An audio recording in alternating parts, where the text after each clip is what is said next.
Canada has spoken at the ballot box, ushering in a new political chapter with Mark Carney stepping into the role of Prime Minister. As the former central banker takes the reins of a Liberal minority government, questions loom over his economic priorities, political strategy, and the path forward both at home and on the world stage. With a high-stakes meeting scheduled with U.S. President Donald Trump and the upcoming G7 summit in Alberta, all eyes are on how Carney will navigate Canada's shifting domestic and international landscape. To break down what comes next, we're going to turn to Brendan Caldwell, director at Caldwell Securities Ltd. Brendan, thanks for joining us today. Interesting times, Theresa, interesting times. Now, Canada has voted. What's next for Prime Minister Mark Carney here? Well, next he's going to be on a plane to Washington, I understand. But I think if you mean bigger picture, I think the national unity question is the single biggest one. I think if he is serious about working with an aspect of humility and working with the entire country, there are roughly 42% of the country that voted for the opposition, the loyal opposition, the Conservatives, and that was a very regional vote. His home province of Alberta went strongly blue, as to no one's surprise, and it's going to be an important thing for the entire country to believe that we are in fact united. It's not just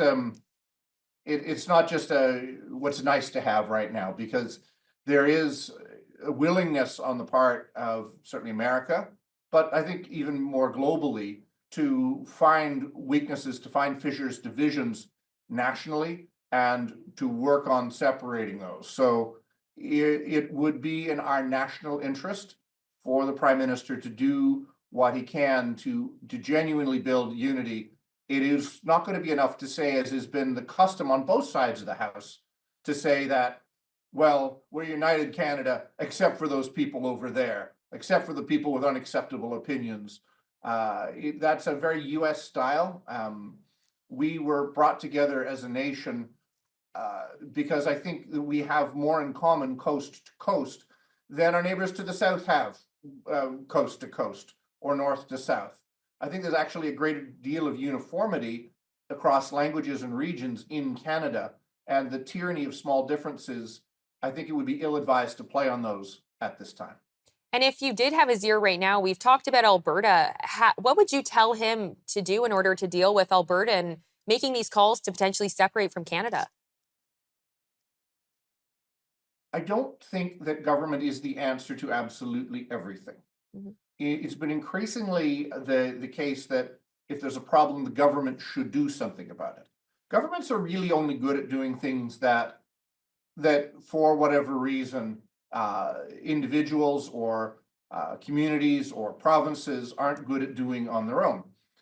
Defense, international negotiations, these sort of things. But the actual growth of an economy is not something that a government is good at. Governments actually don't grow economies because the money to do what the government does needs to come from somewhere else in the economy. So I would suggest that if the new government could do one thing, it would be to make it easier for businesses to operate. And I think that's in large measure what Alberta is saying. We have these businesses, they happen to be in the energy sector. Give us the freedom to do what we can do, to build pipelines, to dig mines, to do the things Canada's been historically good at and what we've built our economy on. So I think to the extent that Mr. Carney is able to make good on some of his election promises and make it easier for businesses in Canada to function, I think that'll go a long way to appeasing a lot of the national unity question, but also to making it possible for us to be much more united. If we're invested in a country, well, it's like that fellow out of Nazareth said many years ago, where your treasure is, there will your heart be also. And what do you believe he should do politically here, given that the Liberals have a minority government? I think it's a minority that will function as a majority, more or less. We've seen the Liberals work as a majority for the last 3 or 4 years. That the most recent tenure, they could effectively do as they wished, with only needing 3 or 4 votes from someone.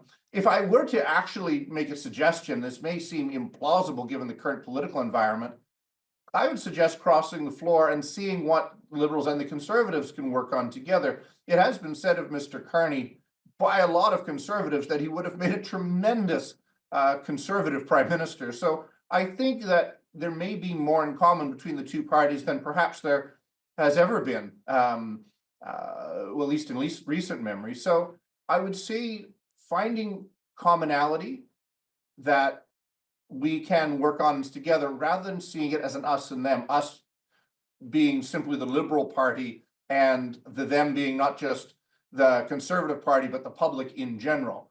If us can mean Canada, all of Canada, then I think that'll go a much longer way than this partisanship that we've seen to this point. Now, Prime Minister Carney is set to meet with President Trump tomorrow. Do you believe that with Trudeau gone and Carney in, that this will reset the Canada-U.S. relationship, or do you think that that relationship is just tarnished?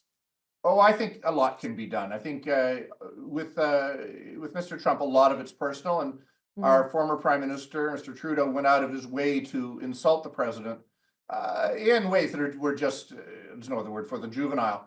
I think, yes, Mr. Carney will do a better job of that, of maintaining a relationship, repairing a relationship. Just dealing businessman to businessman should go an awfully long way. And Mark Carney has also made a few comments about Donald Trump during his campaign and stuff. So in your mind, where does it differ from what Trudeau said to what Carney said, and how is it a bit better?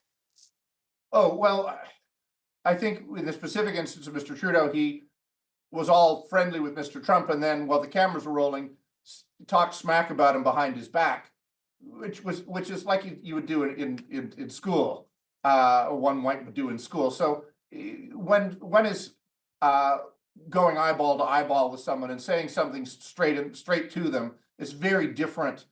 But I think the main thing Canada has to do, and Mr. Carney really needs to do, is help define what Canada wants to be, independent of what Mr. Trump wants us to be. We can't define ourselves whether we're not are or not the 51st state.